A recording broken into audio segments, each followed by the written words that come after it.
दोस्तों अब हम आते हैं वीडियो के सबसे इम्पॉर्टेंट पॉइंट पर और जानेंगे कि आप बाइगेमी से कैसे बच सकते हैं। केवल सेकंड मैरिज करने से बाइगेमी प्रूव नहीं होगी। सेकंड मैरिज करते समय आपने किन किन बातों का ध्यान रखना है। नमस्कार दोस्तों, लीगल गुरुकुल में आप सभी का बहुत बहुत स्वागत है, जहां मिलती है आपको सही लीगल नॉलेज और सही लीगल एडवाइस। दोस्तों आज के वीडियो में हम बात करेंगे कि यदि एक पार्टनर जो कि ऑलरेडी शादीशुदा है वो अपने दूसरे पार्टनर के जीवित रहते हुए शादी के बंधन में रहते हुए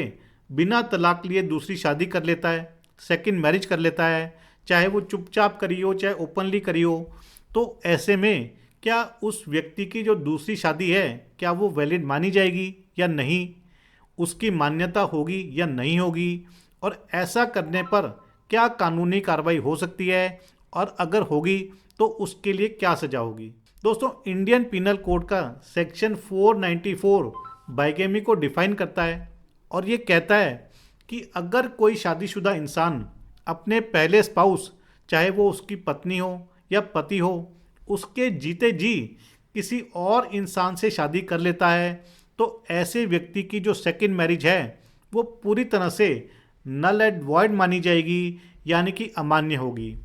और ऐसे में जो फर्स्ट स्पाउस है अगर वो कंप्लेंट करता है या करती है तो व्यक्ति को सेक्शन 494 आईपीसी के तहत 7 साल तक की जेल और जुर्माना भी हो सकता है। दोस्तों यहाँ पर मैं आपको अपडेट करना चाहूँगा कि अब इंडियन पिनल कोड का सेक्शन 494 पूरी तरह ख़त्म हो चुका है और इसके बजाय नया कानून भारतीय न्याय संहिता आ गया है, जिसमें सेक्शन 494 की जगह अब सेक्शन 82 है। दोस्तों दोनों ही सेक्शन यानी कि सेक्शन 494 आईपीसी और सेक्शन 82 बीएनएस दोनों सेम है, किसी भी तरह की कोई अमेंडमेंट नहीं की गई है, केवल जो सेक्शन नंबर है उसे चेंज किया गया है। यानी कि नए कानून में भी बिना तलाक के दूसरी शादी करने पर उसे बाइगेमी माना जाएगा, उसे अपराध माना जाएगा, सेकंड मैरिज इनवैलिड मानी जाएगी और बाइगेमी प्रूव होने पर 7 साल की सज़ा या जुर्माना भी हो सकता है। दोस्तों क्योंकि हम सेक्शन 494 को पढ़ रहे हैं तो ऐसे में उसकी एक्सेप्शंस को पढ़ना भी ज़रूरी है,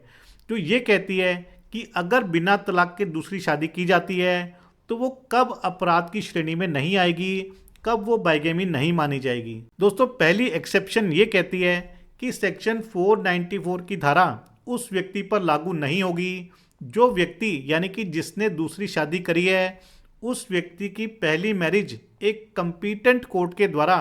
अमान्य घोषित हो चुकी है, यानी कि जो पहली मैरिज थी वो नल एंड वॉइड डिक्लेयर हो चुकी है। तो ऐसी स्थिति में व्यक्ति की दूसरी मैरिज उसकी पहली मैरिज कहलाएगी और ऐसे में उस व्यक्ति के खिलाफ चाहे वो पति है या पत्नी हो, बाइगेमी की धारा नहीं लगेगी, कोई अपराध नहीं माना जाएगा। दोस्तों दूसरी एक्सेप्शन ये है कि अगर किसी व्यक्ति का जो स्पाउस है यानी कि जो उसका पहला पार्टनर है, चाहे वो पति हो या पत्नी हो, उसका पिछले 7 साल से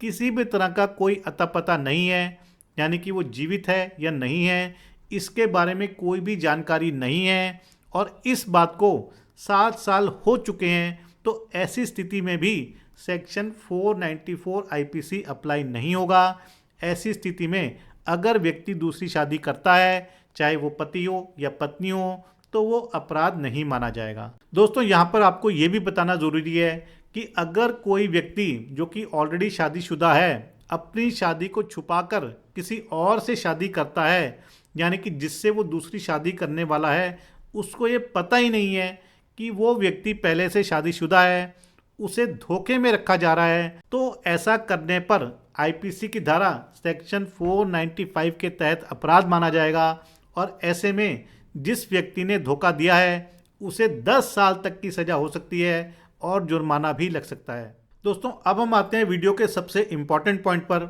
और जानेंगे कि आप बाइगेमी से कैसे बच सकते हैं।